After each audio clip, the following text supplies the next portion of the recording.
करिया। ताले प्रथम विषय अछि संबल और तार विकास। ताले प्रथम क्वेश्चन मन रे आसुची जे संबल काहाकू कहा जाय। ताले आमे संबल काहाकू कहबा? संबल माने जोटा हमर हमकू साहाय्य करथबो, हमकू हमर आवश्यकता पूर्ण करि पाथबो, ताले जेनेराली आमे ताकू संबल कहूचे। घरे जदि कहबा हमर संबल कोन ना तम बापा कहे मोर संबल होची मो पिला माने जो माने भविष्य रे मते आमको पचारे आउ संबल कौन ना मो घर द्वारा जोटा मु करिछि। किंतु आमर ये जो भूगोल देछि भूगोल रे संबल क्या कहुए तार हूँ कनसेप्ट कौन अच्छी डेफिनेशन कौन अच्छी चलते पढ़िया। ताले संबल क्या कहुए ताले संबल क्या कहती ना मनुष्यर व्यक्तिगत तथा सामाजिक आवश्यकता पूरण करिबारे उपयोगी और मूल्यवान विवेचित होतिबा परिवेशर विभिन्न पदार्थ तथा शक्ति इत्यादि जहाँ प्राद्योगिक दृष्टिकोण सुगम्य, अर्थनैतिक दृष्टिकोण संभव एवं सांस्कृतिक दृष्टिकोण ग्रहण योग्य ताकू संबल बा रिसर्च कह जाए। रिसर्च कह जाए। ताहले एठी हमर संबल एटा तो डेफिनेशन बही लिखाई बुझा संबल कौन ना मनुष्यर व्यक्तिगत तथा सामाजिक आवश्यकता पूरण कर व्यक्तिगत आवश्यक पूरण कर सामाजिक माने आम जो समाज में बंचुचे से समाजर आवश्यकता पूरण करूथबो ता सहित से जो जिनसटा जोटा आवश्यकता आमको पूरण करथबो सेटा उपयोगी हो पारुथबो आ मूल्यवान विवेचित हेउथबो। परिवेशर विभिन्न पदार्थ तथा शक्ति माने जो परिवेश विभिन्न पदार्थ जोटा रहला जोटा मनुष्यर व्यक्तिगत सामाजिक आवश्यकता पूरण कर पाथबो तार मूल्य थबो सेटा उपयोगी हो पारुथबो। तापरे प्राद्योगिक दृष्टिकोण सुगम्य, अर्थनैतिक दृष्टिकोण संभव तामाने सेटा को आम अर्थनैतिक दृष्टिकोण आमे ताकू संभव माने आमे ताकू व्यवहार करि परिबा। सांस्कृतिक दृष्टिकोण ग्रहण योग्य ताकू संबल कहा जाए। ताले एही सब दृष्टि रखी जो जिनिस आम पई उपयुक्त हैला ताकू आमे कोन कहबा संबल कहबा। तापर सेकंड क्वेश्चन आसुची मन रे जदि संबल एटा हैला ताले प्राकृतिक परिवेश मध्य रे अव्यवहृत किंबा अज्ञात होई रहिथिबा पदार्थ संबल रूपे विवेचित होई थाए कि ठीक देख पिले एठी क्वेश्चन कौन देछि प्राकृतिक परिवेश मध्य अव्यवहृत किंबा अज्ञात होई रहिथिबा पदार्थ ता माने जहाको आमे व्यवहार करिने किंबा ता विषय आमे जानिने ताले जहाको आमे व्यवहार करने किंबा जा विषय आमे जानिने ताहले सेटा संबल केमिति हबो। तेणुकरी सेटा संबल हबो नाही कारण आमे ताको व्यवहार करने सेटा अज्ञात अवस्था अछि से पदार्थ कौन आमे भी जाने तेणुकरी सेटा कौन हबो संबल हबो नाही। किंतु मनुष्य तार संधान करी विभिन्न कार्य विनियोग कले ताहा संबल रूपे विनियोग विवेचित होता है। तामाने से जो जिनसटा अव्यवहृत बा अज्ञात अवस्था अच्छी मनुष्य जो ताकू संधान कला बा तार विभिन्न कार्य विनियोग करि पालिला ताले सेटा कौन हबो ना संबल रूपे विवेचित होता है। तापर देखि गोटे देश केतेबेले समृद्ध होई परिबो ताले गोटे देश केतेबेले समृद्ध होई परिबो आम कथा चिंता करिया आम भारत कथा चिंता करिबा सबुठारु सुंदर आम भारत ता कथा आम चिंता करिबा जेतेबेले गोटे देश प्राकृतिक संबलर संधान करी गच्छित अवस्थारू नहीं जेतिकी परिमाण रे विकसित करि पारिछि से देशर अर्थनैतिक अवस्था सेतिकी परिमाण रे समृद्ध होई पारिछि। ता माने कोन गोटे देश केतेबेले समृद्ध हबो ना जेतेबेले से देशर जो प्राकृतिक संबल अछि ताकू ठीक से संधान करि पारिछि गच्छित अवस्थारू नहीं जेतिकी परिमाण विकसित करि पारिछि से देशर अर्थनैतिक अवस्था सेतिकी समृद्ध होइछि। ता माने मनकर हमर कोयला अछि से कोयला विषय आमे जानिने ताले सेटा हम देश को केमिति समृद्ध करिवो। मनकर गोटे जगह कोयला अछि आमे सेठी जानि पारले कोयला अछि ताले आमे ताकू कोन कहूचे ना माटी तळु उत्तोलन करी ताकू आमे व्यवहार करी आमर आवश्यक पूरण करछे ता द्वारा बाहर को एक्सपोर्ट करी हम पैसा बा टंका इनकम करि पाछे जहा द्वारा देश कोन होची विकसित होची देश समृद्ध होची।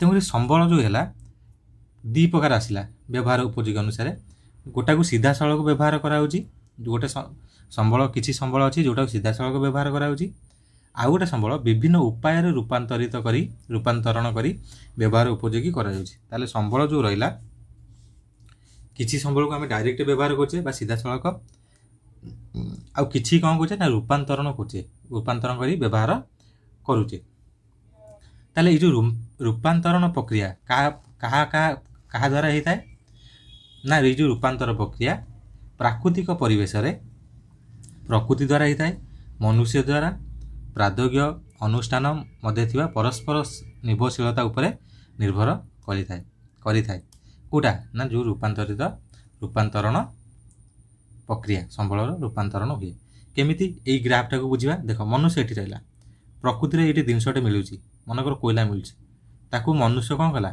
ना ताकू बाहर कला प्रकृतिर एई जगह मनकर तालचेर कथा नवा तालचेर रे कोयला अच्छी मनुष्य ताकू बाहर कला ताकू बाहर करी कौन सेमती व्यवहार कर दो कि बड़ बड़ कोयला बाहर कर परिबनी व्यवहार कर परिबनी सी ताकू अनुष्ठान को पठेला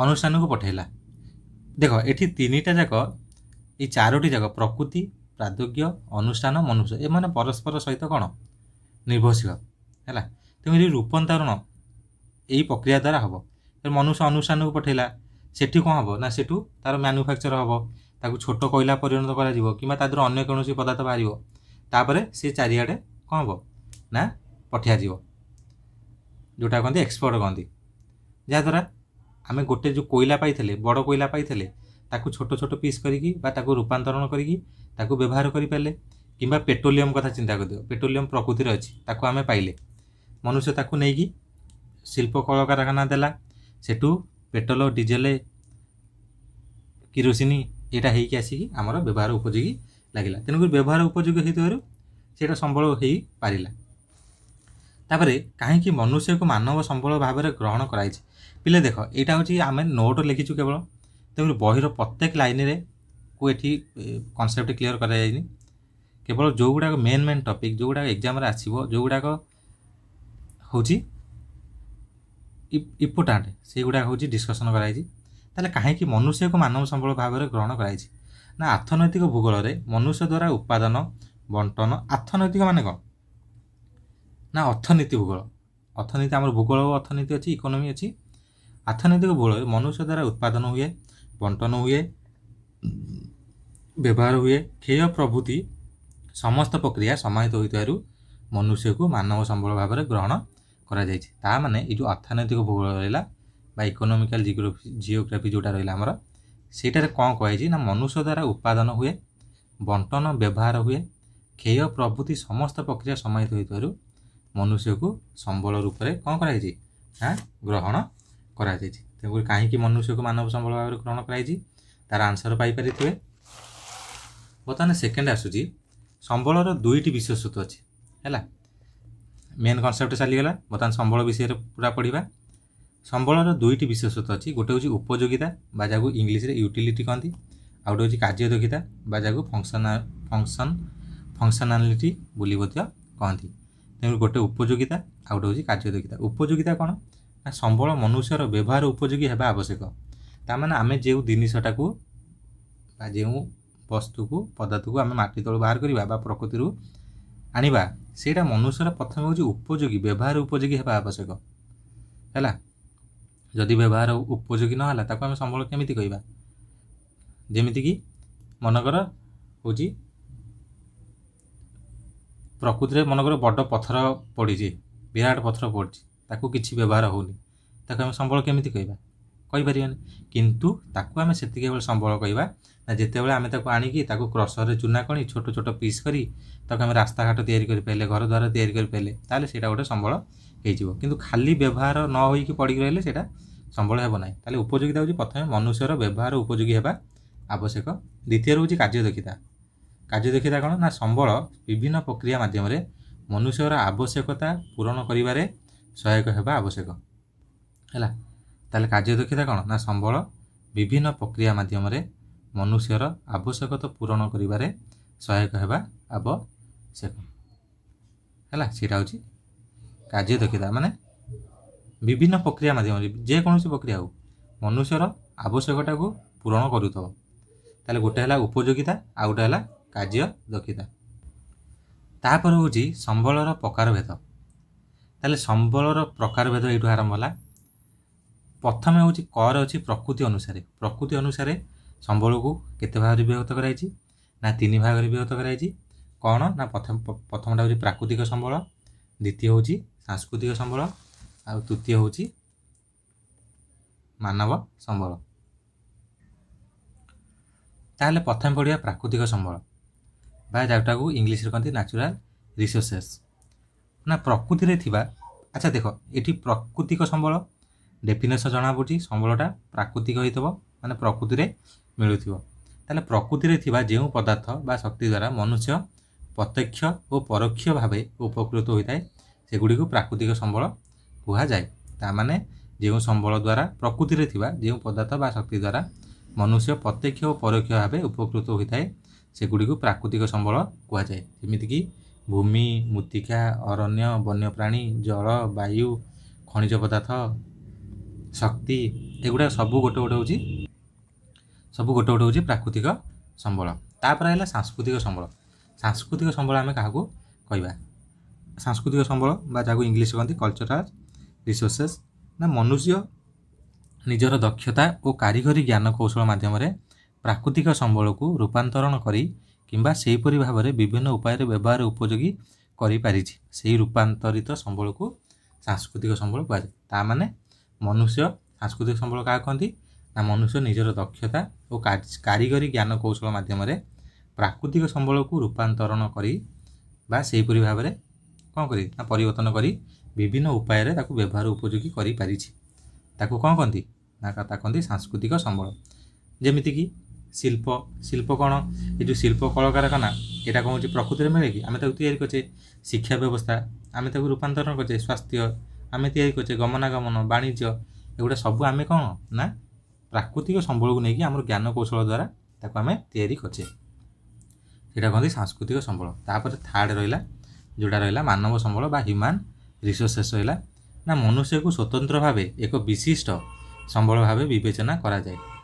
मनुष्य तार परिवेश और सांस्कृतिक संगठनर मिलित प्रक्रिया संबलर सृष्टि होता है। ताले मनुष्य मानव संबल क्या कहती ना मनुष्य को मानव संबल कहती है। तेणुक मनुष्य तार परिवेश रहा सांस्कृतिक संगठन रहा ये सबू मिसिला पर संबलर सृष्टि होता है। यथा केमिति संरचना संस्थान गुणवत्ता एगुड़ा सबू देखिकी आमर कौन करा जाए ना मनुष्य ताको संबल को सृष्टि करता है। तेणुक यहाँ गला प्रकृति अनुसार संबल 3 प्रकार जोटा प्राकृतिक संबल सांस्कृतिक संबल आ मानव संबल गला। तापर आइला उत्पत्ति अनुसार है उत्पत्ति अनुसार संबल केते प्रकार ना 2 प्रकार गोटे हूँ जैव संबल आ गोटे हूँ अजैव संबल। जैव संबल जहाँ बायोटिक रिसोर्सेस बोली कह जाए। ताले जैव संबल बा बायोटिक रिसोर्सेस क्या कहती ना जैव मंडलर अंतर्गत सजीव वस्तु को जैव संबल कह जाए। ताले जेतक सजीव वस्तु रहिले बा जार जीवन सजीव वस्तु क्या कहते माने जार जीवन अच्छी जो माने जीवित से समस्त हेले जैव संबल। जमीक मनुष्य प्राणी उद्भिद भी जीव है तुमको सार उद्भिद जीवन ना से चलाबुला करनी उद्भिदर चलाबुला करूनी किंतु तार जीवन अच्छी से बढ़ुची तार शाखा पोशाखा सब बढ़ुची अणुजीव पशुपक्षी माछ आहरी अनेक जीव रहिले जो मैंने जैव संबल जीवे। तापर हूँ अजैव संबल बा जहाँ आबायोटिक रिसोर्सेस बोली कहती अजैव बा निर्जीव वस्तु गुड़िक अजैव संबल कह जाए। जमीक भूमि शिला जल मृत्तिका खनिज पदार्थ इत्यादि कौन कहती ना अजैव आहरी बहुत अच्छी किंतु एतिक एग्जांपल देछि परीक्षा पहले तुम 3टी 4टी एग्जांपल दबा अधिक दबा दरकार नहीं। तापर हूँ व्यवहार आ सुलभता अनुसार संबल 2 प्रकार आम ने गोटे हूँ असरंती संबल बा जहाँ अक्षय संबल बोली कहती इंग्लिश रे इनएक्सेसिबल रिसोर्सेस बोली कहती आ 2 हूँ कौन सरंती बा सीमित बा क्षयशील संबल। ताले असरंती बा अक्षय संबल क्या कहती ना जो संबल मनुष्यर अच्छा देख टी असरंती बा अक्षय तुम ये वार्ड रु जापर जो संबल ये वार्ड रु तुम अनुमान कर ଯେଉଁ ସମ୍ବଳ ମନୁଷ୍ୟର ବାରମ୍ବାର ବ୍ୟବହାର ସତ୍ତ୍ୱେ ନିଃଶେଷ ହୁଏ ନାହିଁ। ନିଃଶେଷ ହୁଏ ନାହିଁ। ତା ମାନେ ଯେଉଁ ସମ୍ବଳ ହଁ ନିଃଶେଷ ବା ସେଗୁଡ଼ିକୁ ଅସରନ୍ତି ବା ଅକ୍ଷୟ ସମ୍ବଳ କୁହନ୍ତି। ଯେମିତିକି ସୌରଶକ୍ତି, ଆଉ ଗୋଟେ ହେଉଛି ବାୟୁ। ତା ମାନେ ସୌରଶକ୍ତିକି ଆମେ ଯେତେ ବ୍ୟବହାର କଲେ ତା ସରିବ କି? ସରିବ ନାହିଁ। ତେଣୁ ସେଇଟା ଅସରନ୍ତି ବା ଅକ୍ଷୟ ସମ୍ବଳରେ ଯିବ। ବାୟୁକୁ ଯେତେ ବ୍ୟବହାର କଲେ ତା ସରିବ କି? ସରିବ ନାହିଁ। ଜଳ ପୁଣି ଅଛି। ସମୁଦ୍ର ଲୁଣି ଜଳ ବହୁତ ପରିମାଣ ଅଛି, କିନ୍ତୁ ମିଠା ଜଳ ବା ମଧୁର ଜଳ କମ୍ ପରିମାଣ ଅଛି, ବ୍ୟବହାର କଲେ ସରିଯିବ। ତାପରେ ହେଲା ସରନ୍ତି ବା ସୀମିତ ବା କ୍ଷୟଶୀଳ ସମ୍ବଳ। ତାହେଲେ ସରନ୍ତି ବା ସୀମିତ, ଆଚ୍ଛା ସରନ୍ତି ୱାର୍ଡ଼ରୁ ଜାଣିପାରୁଛ ଯେଉଁ ସମ୍ବଳ ସରିଯିବ। ତାହେଲେ ମନୁଷ୍ୟର ବ୍ୟବହାର ଦ୍ୱାରା ଯେଉଁ ସମ୍ବଳ କ୍ରମଶଃ ହ୍ରାସ ପାଇଥାଏ କିମ୍ବା ଶେଷ ହୋଇଯିବାର ଆଶଙ୍କା ଥାଏ ତାକୁ ସରନ୍ତି ବା ସୀମିତ ବା କ୍ଷୟଶୀଳ ସମ୍ବଳ କୁହାଯାଏ। ତାମାନେ ମନୁଷ୍ୟର ବ୍ୟବହାର ଦ୍ୱାରା ଯେଉଁ ସମ୍ବଳ କ୍ରମଶଃ ହ୍ରାସ ପାଇଥାଏ, ମାନେ ସରି ସରି ଆସେ ବା ଶେଷ ହୋଇଯିବାର ଆଶଙ୍କା ଥାଏ, ତାକୁ ସରନ୍ତି ବା ସୀମିତ ବା କ୍ଷୟଶୀଳ ସମ୍ବଳ କହିବା। ଯେମିତି ପେଟ୍ରୋଲିୟମ ପେଟ୍ରୋଲିୟମ ମାଟି ଭିତରେ କ'ଣ ଗୋଟେ ସୀମିତ ପରିମାଣର ଅଛି। ଗୋଟେ ଜାଗାରେ ଏତିକି ପରିମାଣର ପେଟ୍ରୋଲିୟମ ଅଛି, ଆମେ ତାକୁ ଯଦି ବ୍ୟବହାର କରିବା ତାହେଲେ ଅଟୋମେଟିକ୍ ସେ ଜାଗାରୁ କ'ଣ ହେବ? ସରି ସରି ଆସିବ। କୋଇଲା ହେଉ, ଖଣିଜ ପଦାର୍ଥ, ତାକୁ ଆମେ ଯେତେ ମାଟି ତଳୁ ବାହାର କରି ବ୍ୟବହାର କରିବା ସେ ସରି ସରି ଆସିବ, ଆଉ ତାକୁ ଆମେ ପୂରଣ କରିପାରିବା ନାହିଁ। ତେଣୁକରି ଆମର ବ୍ୟବହାର ବା ସୁଲଭତା ଅନୁସାରେ ସମ୍ବଳ ଦୁଇ ପ୍ରକାର ହେଲା। ଗୋଟେ ହେଉଛି ଅସରନ୍ତି ବା ଅକ୍ଷୟ, ଆଉ ଗୋଟେ ହେଲା ସରନ୍ତି ବା ସୀମିତ ବା କ୍ଷୟଶୀଳ ହେଲା। ବର୍ତ୍ତମାନ ପରିମାଣ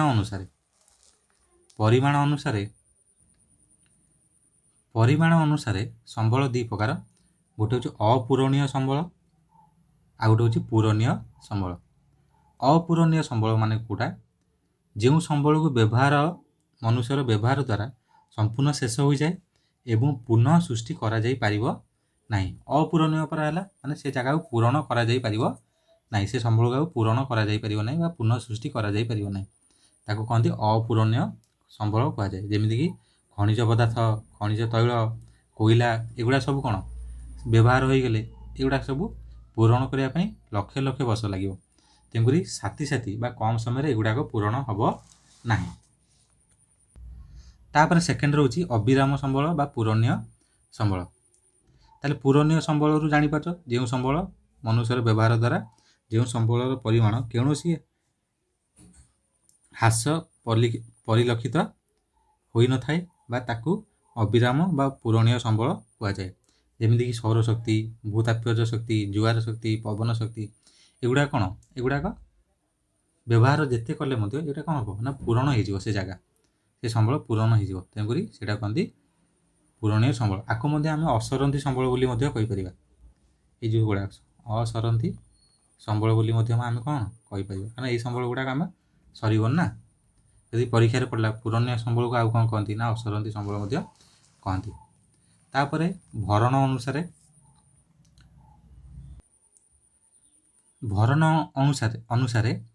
ସମ୍ବଳ ଦୁଇ ପ୍ରକାର। ଗୋଟେ ହେଉଛି ନବୀକରଣ ଯୋଗ୍ୟ ସମ୍ବଳ, ଆଉ ଗୋଟେ ହେଉଛି ନବୀକରଣ ଅଯୋଗ୍ୟ ସମ୍ବଳ। ତାହେଲେ ନବୀକରଣ ଯୋଗ୍ୟ ସମ୍ବଳ କେଉଁଟା ହେଲା? ଯେଉଁଟା ରିନ୍ୟୁଏବଲ୍ ରିସୋର୍ସେସ୍ ବୋଲି ଆମେ କହିଲେ ନା ଯେଉଁ ସମ୍ବଳ ମନୁଷ୍ୟର ବାରମ୍ବାର ବ୍ୟବହାର ସତ୍ତ୍ୱେ ସମ୍ପୂର୍ଣ୍ଣ କ୍ଷୟ ହୁଏ ନାହିଁ ଏବଂ ବିଭିନ୍ନ ଉପାୟ ଦ୍ୱାରା ସେଗୁଡ଼ିକୁ ପୁନଃଭରଣ କରାଯାଇ ପାରିଥାଏ, ସେଗୁଡ଼ିକୁ ନବୀକରଣ ଯୋଗ୍ୟ ସମ୍ବଳ କୁହାଯାଏ।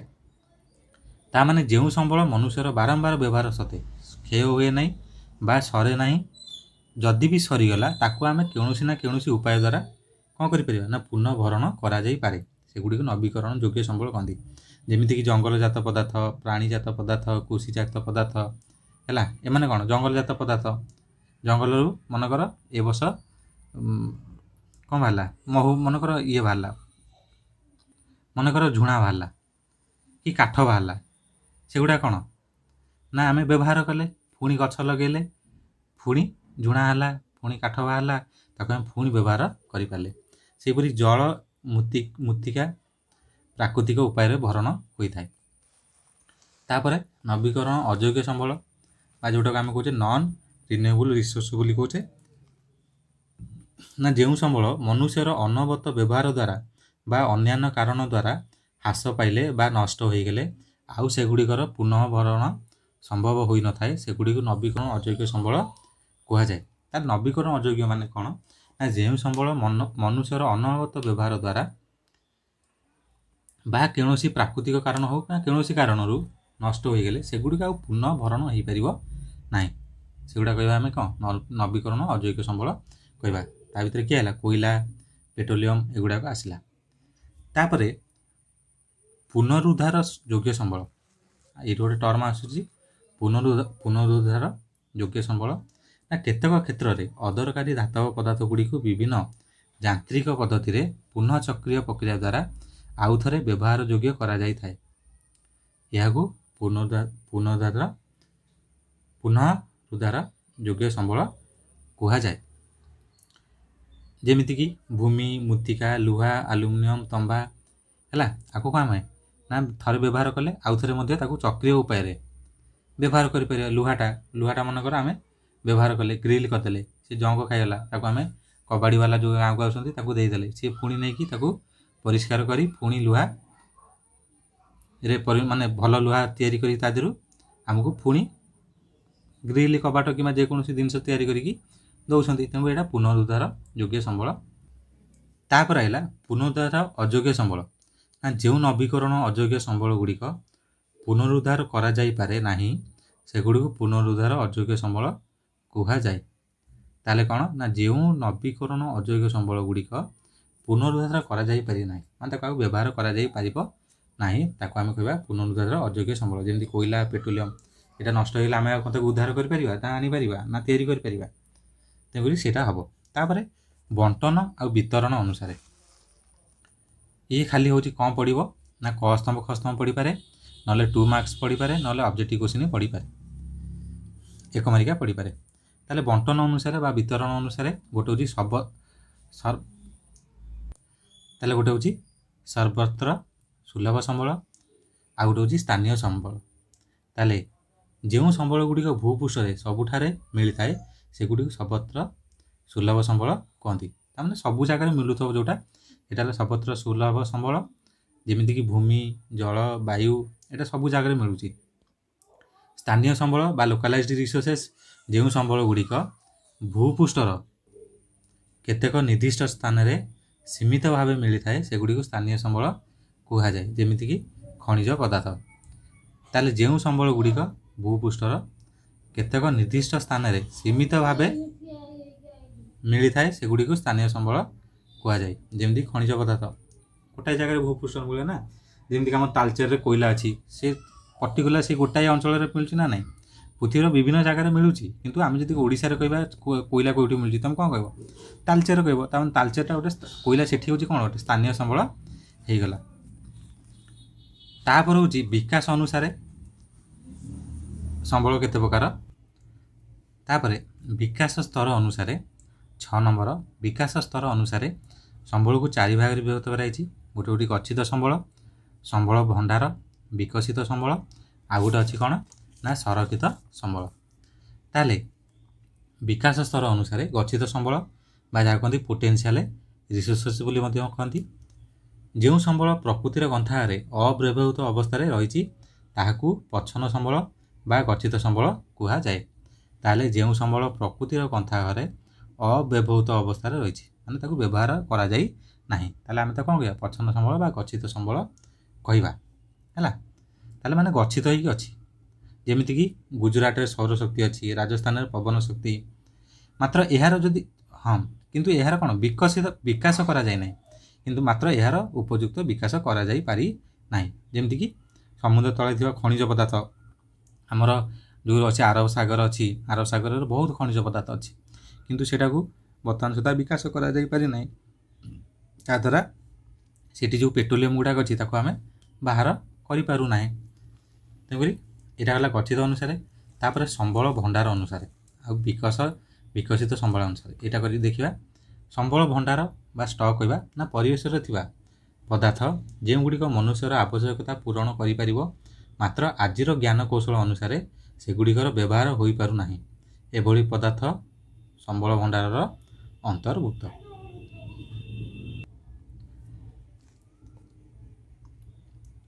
ତାହେଲେ ସମ୍ବଳ ଭଣ୍ଡାର କ'ଣ ନା ପରିବେଶରେ ଥିବା ପଦାର୍ଥ ଯେଉଁଗୁଡ଼ିକ ମନୁଷ୍ୟର ଆବଶ୍ୟକତା ପୂରଣ କରିପାରିବ ମାତ୍ର ଆଜିର ଜ୍ଞାନ କୌଶଳ ଅନୁସାରେ ସେଗୁଡ଼ିକର ବ୍ୟବହାର ହୋଇପାରୁ ନାହିଁ ଏଭଳି ପଦାର୍ଥକୁ ସମ୍ବଳର ଭଣ୍ଡାରର ଅନ୍ତର୍ଭୁକ୍ତ କରାଯାଇଛି ହେଲା।